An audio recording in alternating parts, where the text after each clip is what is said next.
बड' लेटेस्ट आपडेटआव बयखौबो बरायबाय। दिनैनि रादाबखौ फरायदों आं प्रमद खाख्लारि।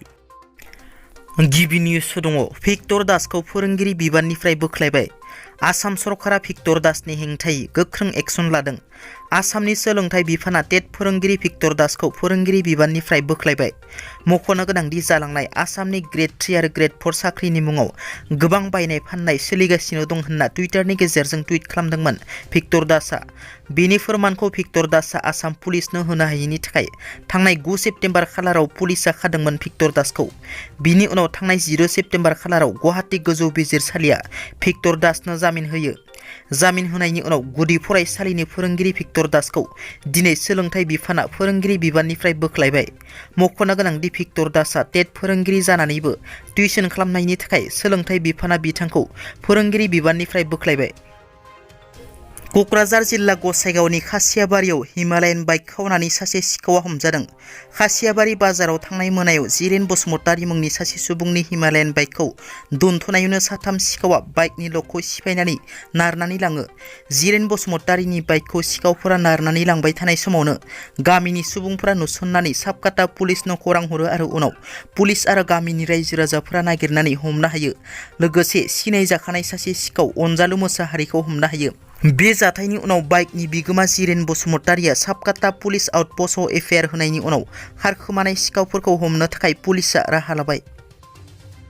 BPFनि खहा। BPFनि गोबां सोद्रोमाफ्रा UPPLआव जयेन जाहैदों।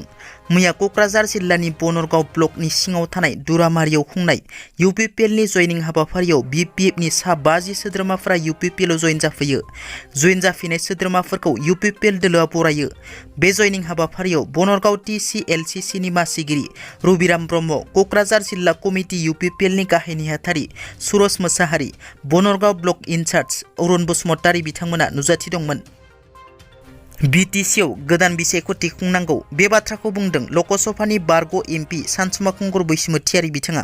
प्रमद बर'आ आन्दालननि समाव जेरैबायदि गेदेर गेदेर खोथा होदों बे खोथाखौ बिथाङा गोसो गोरबोजों बुंमारदोंब्ला गुवाहाटी गोजौ बिजिरसालि आरो गाहाय मन्थ्रिनि अफिसआ आसाम सरकारनि प्रिन्सिपाल चिफ सेक्रेटारि आरो BTCनि प्रिन्सिपाल सेक्रेटारिनो जि बिथोन हरदों बे बिथोनखौ मानिनानै ट्राइबेल बेल्ट एन्ड ब्लकखौ आयेन बेरेखायै थानायफोरखौ एभेक्सन खालामनांगौ आरो बे सरकारा मावनो गोनां खामानिखौ मावनो हायाब्ला थानांगौनि गोनांथि गैया।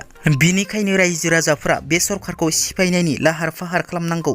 प्रमद बर'आ बिबान एंगारनांगौ आरो BTCआव गोदान बिसायख'थि खुंनांगौ होनना बुंथियो। BTCआव ग्रेड 4 आनजादखौ खुंफुंनो थाखाय आसाम सरकारनि गनायथि लानांगोन नामा? थांनाय 18 सेप्तेम्बराव असमिया खौरां बिलाइयाव फोसावनायखौ लानानै ससियेल मिडियायाव रायजो राजाफोरनि सोंथि। BTR सरकारा गोहोखौ खोमामारबाय होनना ससियेल मिडियायाव गोबां सोंथि।